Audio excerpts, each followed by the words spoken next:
Warm greetings, it's me MultiAlexson. Today we'll continue to analyze the changes that ruined the original story of Avatar: The Last Airbender. As always, there may be spoilers ahead, so watch out.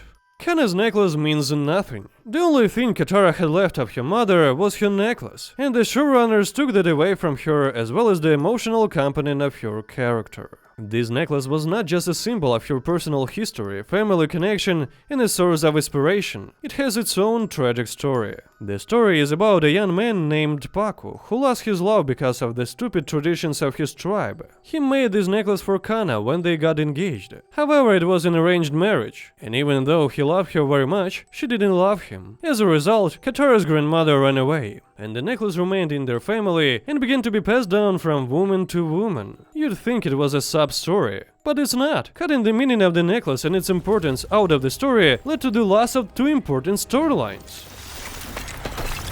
The first one was related to the dynamics of Katara's relationship with Aang and its romantic overtones. When she lost her necklace, it was Aang who made her a similar thing. And what's more, he even later returned the lost necklace to her, a thing that had a great meaning in her life. Another significant line was about the relationship between Paku and Katara, and so the showrunners didn't completely cut this arc out of the adaptation, but they changed the meaning. For example, Netflix's Paku never started teaching Katara and stuck to his traditions. But you still won't let me fight. No. And you'll be surprised, No. it didn't really disappoint her, as the screenwriters decided that Katara was already a master. Don't try to take them on yourself. Let me know. Yes, Master Katara. And shouldn't learn waterbending from a sexist old man. By the way, I've already touched on this change in the previous video, so if you wanna learn more about it, be sure to watch that one as well. Back to the original, it was the other way around. Paku did abandon outdated traditions, and it was thanks to a magic necklace. He found out, and we found out, through the right point of view, you'll see what I mean later, that this necklace belonged to him. And that it was because of the stupid traditions of his tribe, he lost his love many years ago. This changed his mind, and led to Katara starting with a great master. Such a small story of a small thing made a huge impact on Katara's development as a character. This is really a huge work on the plot. No. Removing Jeong was a mistake. I need to learn firebending. Only a fool seeks his own destruction. It was a good example of how without learning to control your power, you can harm others. In this episode, main characters discover essential things. Aang learns about the true power of fire, which without proper control brings only death and destruction. And Katara learns that water brings life to this world, and discovers new abilities related to healing. They can't just cut out such important stages of characters' development. I've always wished I were blessed like you, free from this burning curse. The episode about the development of the relationship between Katara and Aang was replaced by a story about a misunderstanding between a brother and sister. The script writers were thinking, well, what to do with this episode, The Great Divide? Well, you're Mr. Lazy Bum, king of the tents.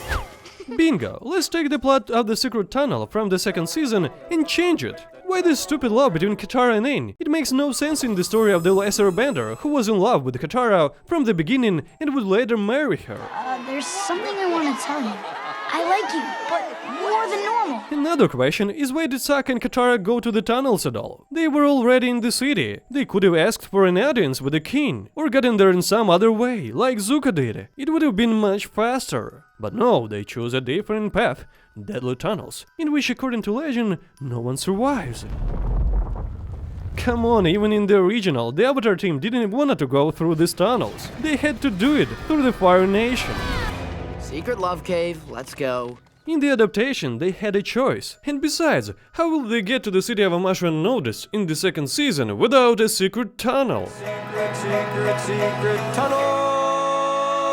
Yeah! Once again, important stages of characters' development are ruthlessly taken away from Katara. In this case, they removed the lesson about stealing and envy, a lesson that gives an understanding of risk and responsibility for one's own actions. Aang, this is all my fault. No, Katara, it isn't. Yeah, it kind of is. As a result, Katara doesn't learn anything and gets the Waterbending scroll just from her grandma. By showing the stealing from Katara, the original authors introduced the idea that good heroes are not always perfect and can also be tempted and envious. Guys, why don't we just throw the scroll away since you're so naturally gifted? In general, the fact that there's both black and white in each of us is depicted and told throughout the story in the original series. And it's good that there are still authors who convey the truth to the whole world and destroy the common cliché where there's only black and white. Miyazaki is one of those who best shows this, as well as the original authors of the series. Many thanks to them for that. The next change is that Aang has never shown his feelings for Katara. Will their relationship not be in the adaptation? They've already changed the secret tunnel, as we saw above, the episode with Antu wasn't shown to us, and the necklace has no meaning. All the small attempts where Aang showed his feelings were removed by showrunners. The first season doesn't develop their relationship dynamics in any way, while Sokka's relationship goes according to canon. It's strange. The relationship between these characters became full-fledged only in the last season, but hints that Aang was in love with Katara from the moment he left the iceberg could be found in many episodes of the first season in all subsequent seasons. Interestingly, Albert Kim disagrees that there were no hints. He said there were small ones, especially in the final episode when Katara talks about Aang. And the world needs you. I need you. In general, they didn't want to add the development of the relationship between Aang and Katara in the first season. However, they said they know it's an important storyline and will deal with it in the future. Wow, thank you, Mr. Kim, for your generosity in sticking to the main canon. Just play your songs. Hey, good plan. Why introduce Ozai and Azula prematurely? Why do you think the original authors didn't introduce the Fire Lord and didn't show his face for the first time until the third season? Because he's not the main character of the story, he generally acts as a background. The original authors didn't focus all their attention on another usurper in his game to seize power over all countries. This is not his story and not a Game of Thrones. The whole story is about Zuko and the Avatar team. They're the main characters. Azula is also the main as a staff, but their story started to intertwine closely with the Avatar only in the second book. In the adaptation, Azula is not connected to the Avatar at all. We were just shown how Ozai manipulates children, and Azula is worried that Zuko will come back and take the throne from her. Technically, he is first in line to be Fire Lord. This is not at all what happened in the original, and doesn't resemble the behavior of these characters. Ozai has always disliked Zuko. He even thought he was not his son, so he got rid of him at the first opportunity. And on the contrary, he was always satisfied with his daughter. Plus, Azula never worried about Zuko and whether he would succeed. She was confident and very purposeful in her actions, never doubting anything. Oh, and I also remembered how the showrunners will now explain the moment in the second season where Zuko returns home because of Azula, where they reunite and then Princess tells her father that it was Zuko who killed the Avatar. What is the point of this storyline in the adaptation if we have to come to this twist anyway? Trying to fit as many characters and plots as possible into one season only harms this adaptation. You may be right.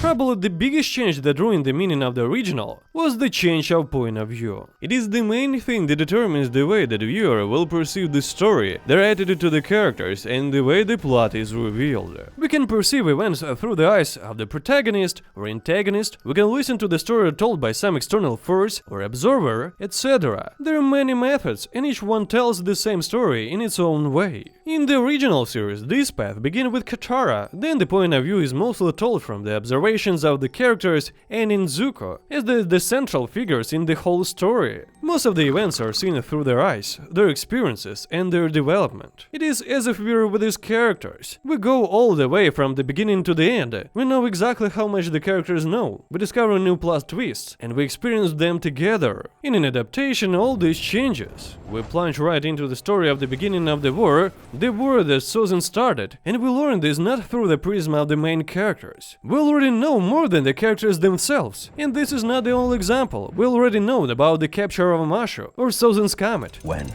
Soon. And the Avatar doesn't even know about it. This approach deprives us, the audience, of the opportunity to experience the same shocking and emotional reaction that the main characters have when they discover something new, and vice versa. In the original, when we learn about the destruction of the air nomads together with the characters, it creates a stronger connection between us. Gyatso.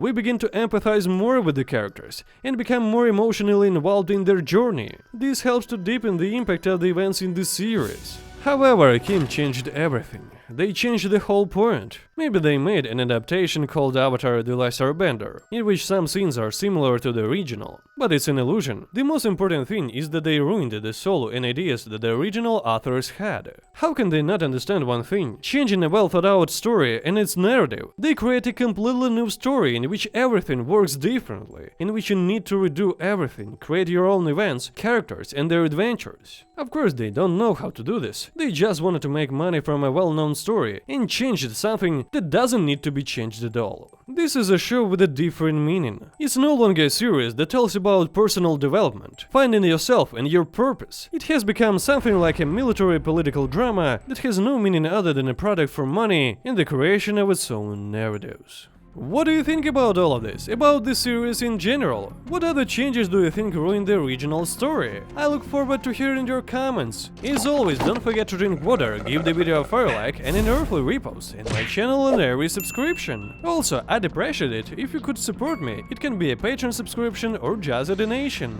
Thank you. As always, it was MultiAlexson. See you, the Avatarians lovers.